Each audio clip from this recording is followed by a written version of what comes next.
Hello everyone, welcome to Morning Market Call. I'm David Wood. With me today, Adam Cuppett, expert in real estate and everything real estate, anything you wanted to know about real estate. And he brings with him some special props for us to understand better the housing indicators and what that means to you. So, Adam, today, talk to us a little bit about what's going on with the real estate market. Let's start with foreclosures. Well, in the last year, as everyone knows, foreclosures have been higher than normal. Just last year, we had almost 4 million foreclosures across the United States. Particularly hard-hit areas were California, Florida, Arizona.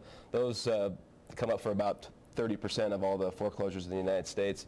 It's a pretty good indicator showing that most people are having problems with their mortgages, and so that's going to drive property prices down a little bit over the next couple of months into the next year. I didn't hear Utah on that list. That's probably a good thing for us people listening to this show. We are a little lower on the list, of course. People have been a little bit more prudent here financially, but we are still not the worst by far, but we're also not the best as far as the numbers go.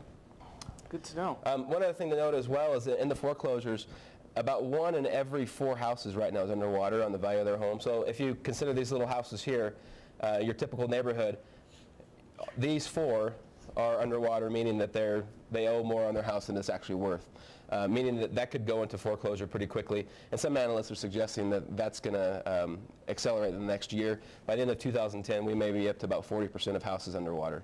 Wow, and underwater meaning? That the house is worth less than what they could actually sell it for. Okay, so that means this guy's gone, and this guy's gone.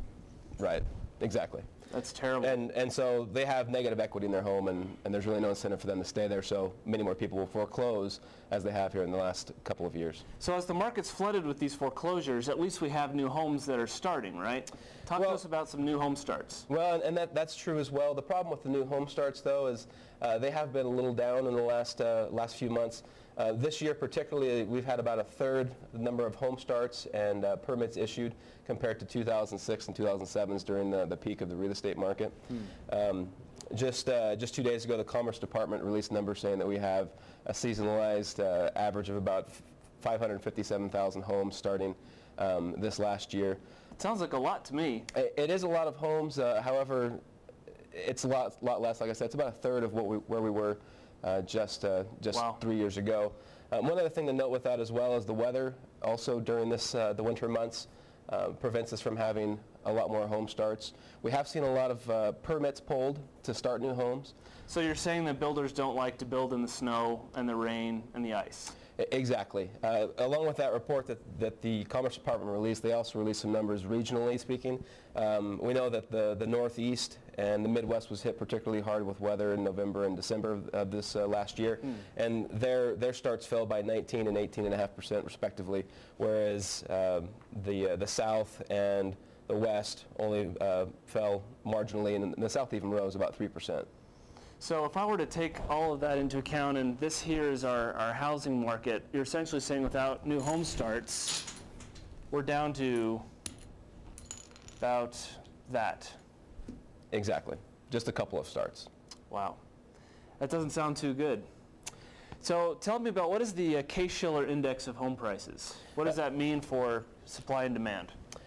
Basically what that does is it's off of a basis of 100 points based in the year 2000, and those prices rise and drop as the housing market prices rise and drop in different areas. It's based on 20 metropolitan areas. For example, the last index that was released, they had Detroit at about 76 out of 100 basis points, meaning that they've lost that much in value, whereas some areas in California that haven't been hit quite as hard are still up in the 150s and 160s, meaning that they're doing okay, but as a basis, all the real estate nationwide is struggling. Wow, that still paints a somewhat dire picture. I think we can understand a little bit why real estate has been such a problem for us here. So Adam, I want to thank you for coming on Morning Market Call and adding a lot of good information to our real estate week. So I want to thank you. And to all of our viewers, we'll catch you tomorrow.